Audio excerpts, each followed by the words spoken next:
Pernahkah kamu mendaki dan merasakan hawa dingin yang tiba-tiba, perasaan bahwa kamu tidak sepenuhnya sendirian? Bagi banyak orang yang mendaki jalur berkabut Gunung Lawu di Indonesia, perasaan itu lebih dari sekadar pikiran yang lewat.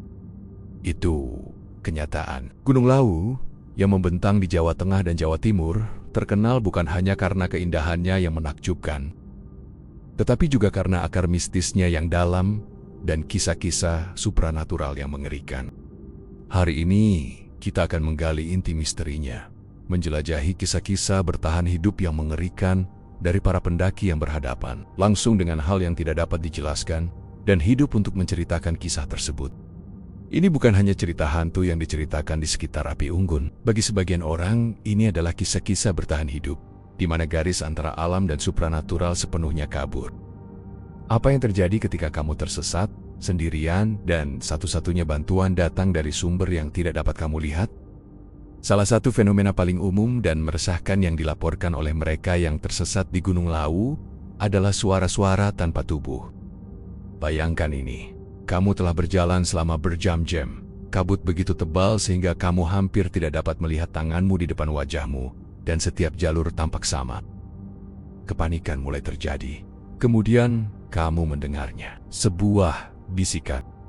Awalnya samar, terbawa angin, tetapi terdengar seperti seseorang memanggil nama kamu. Kamu memanggil, tetapi tidak ada jawaban. Namun, suara itu tetap ada siololah, datang dari arah tertentu. Apakah kamu mengikutinya? Bagi banyak pendaki yang tersesat, ini telah menjadi dilema yang menakutkan mereka.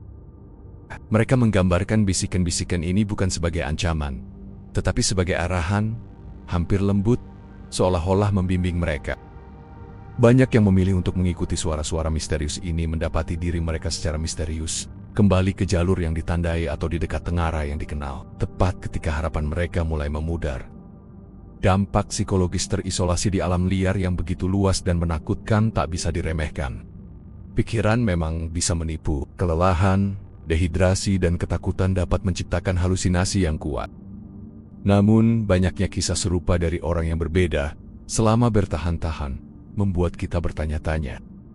Bukan hanya suara-suara, beberapa penyintas melaporkan melihat penampakan sekilas sosok-sosok hantu yang muncul di pinggiran penglihatan mereka, menunjuk suatu arah sebelum menghilang. Sosok-sosok ini sering digambarkan tampak kuno, terkadang menyerupai tokoh-tokoh Jawa kuno atau tokoh-tokoh kerajaan yang menghubungkan kembali dengan sejarah gunung tersebut sebagai situs kerajaan yang suci. Salah satu kisah menceritakan tentang sekelompok kecil pendaki yang terjebak di gunung setelah gelap. Senter mereka mati, dan mereka benar-benar tersesat. Tiba-tiba, mereka melihat cahaya redup di kejauhan, seperti lentera kuno, bergerak perlahan. Karena mengira itu adalah kelompok lain, mereka memanggil dan mengikutinya.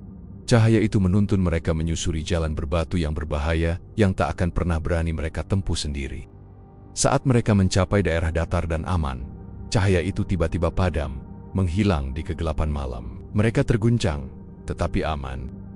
Kisah-kisah ini seringkali memiliki benang merah yang sama. Pertemuan terjadi ketika para pendaki berada di titik paling rentan. Di saat-saat putus asa inilah, tabir antara dunia tampak paling tipis di Gunung Lawu. Para penyintas tidak menggambarkan pengalaman ini dengan teror belaka, tetapi dengan rasa kagum dan syukur. Mereka merasa tertolong, bahwa kehadiran yang tak dapat dijelaskan membimbing mereka ketika semua harapan hilang.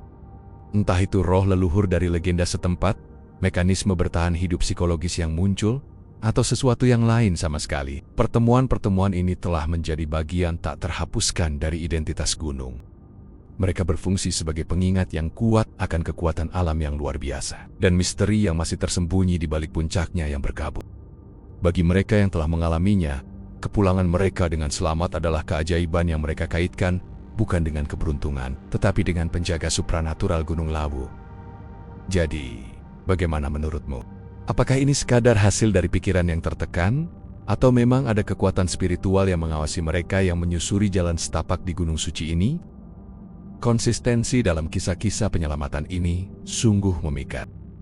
Dari bisikan-bisikan misterius yang memanggil nama seorang pendaki, hingga penampakan hantu yang menuntun mereka yang tersesat melewati medan yang berbahaya. Kisah-kisah dari Gunung Lawu melukiskan gambaran sebuah tempat di mana kekuatan supranatural berperan aktif dalam lanskapnya.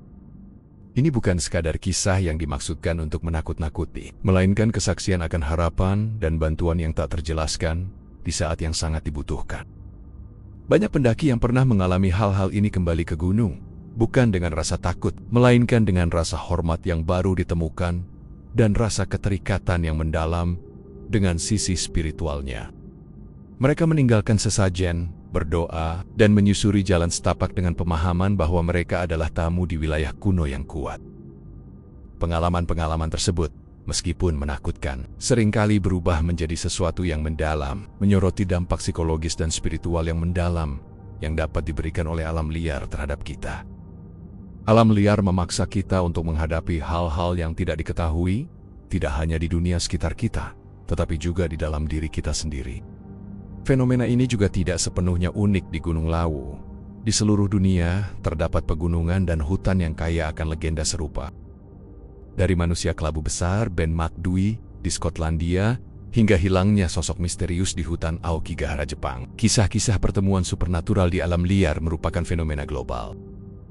Tampaknya ketika manusia didorong hingga batas fisik dan mental mereka, dikelilingi oleh kekuatan alam yang liar dan tak terkendali, mereka menjadi lebih terbuka terhadap pengalaman yang sulit dijelaskan. Tempat-tempat ini, yang kaya akan sejarah dan cerita rakyat, seolah menyimpan energi, menjadi panggung di mana masa lalu dan masa kini, yang terlihat dan tak terlihat dapat berinteraksi. Kisah-kisah dari Gunung Lawu adalah contoh yang sangat kuat, di mana bimbingannya hampir selalu bersifat baik hati, uluran tangan dari alam lain. Kisah ini menantang pandangan dunia ilmiah modern kita dan mengajak kita untuk mempertimbangkan bahwa ada kekuatan-kekuatan yang berperan yang belum kita pahami. Gunung ini tidak hanya menguji ketahananmu, tetapi juga menguji sistem keyakinanmu. Jadi, lain kali saat kamu sedang menyusuri jalan setapak dan kabut mulai menyelimuti, dengarkan baik-baik. Kamu mungkin mendengar lebih dari sekadar desiran angin di pepohonan. Kisah-kisah dari Gunung Lawu mengajarkan kita bahwa terkadang kelangsungan hidup bergantung pada keyakinan, pada hal yang tidak diketahui. Terima kasih banyak telah bergabung dengan kami dalam perjalanan misterius ini hari ini. Jika kamu memiliki cerita atau pengalaman serupa, kami ingin mendengarnya di kolom komentar di bawah. Jangan lupa untuk menyukai video ini, berlangganan untuk mendapatkan konten lainnya, dan nyalakan lonceng notifikasi agar kamu tidak ketinggalan petualangan ke tempat yang belum diketahui. Tetap aman dan tetap ingin tahu.